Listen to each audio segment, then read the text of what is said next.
Hi guys, welcome back to our channel. இன்னைக்கு நம்ம வீடியோவில் என்ன பார்க்க போறோம்னா, ஒரு கஸ்டமர் சிபி ஒன்று கொண்டு வந்திருந்தாரு சர்வீஸ்க்காக. என்ன ப்ராப்ளம் சொல்லியிருந்தாருன்னா, கேபினெட் ரொம்ப சின்னதாக இருக்குது, அதனால் ஹீட் அந்தளவு வெளியே போக மாட்டேங்குது, ரெண்டரிங் கொடுக்கும்போது லேக் ஆகுது, அதனால் பெரிய கேபினெட்டாக கேட்டிருந்தாரு.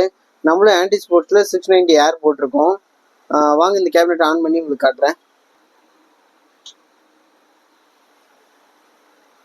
இந்த கேபினெட்டில் என்ன ஸ்பெஷல்னு பார்த்தீங்கன்னா, இது மிட் டவர் கேபினெட், உங்களுக்கு பெருசாக இருக்கும். மேக்ஸிமம் கரண்டில் இருக்க எல்லா நியூ ஜென்ரேஷன் கிராஃபிக்ஸ் கார்டும் மதர் போர்டு இதில் சப்போர்ட் ஆகும். ப்ளஸ் இதில் என்னென்னா ARGB இருக்குது, ப்ளஸ் கண்ட்ரோலர் ரிமோட்டோட வந்துடும். நீங்கள் ரிமோட்டில் மோட் சேஞ்ச் பண்ணிக்கலாம். ப்ளஸ் ஸ்பீடும் இதிலே வச்சுக்கலாம், ஃபேனோட ஸ்பீடாக ஹை பண்ணி வச்சுக்கலாம். ப்ளஸ் கலர் வேணுங்கிற கலர் நம்ம மாற்றிக்கலாம்.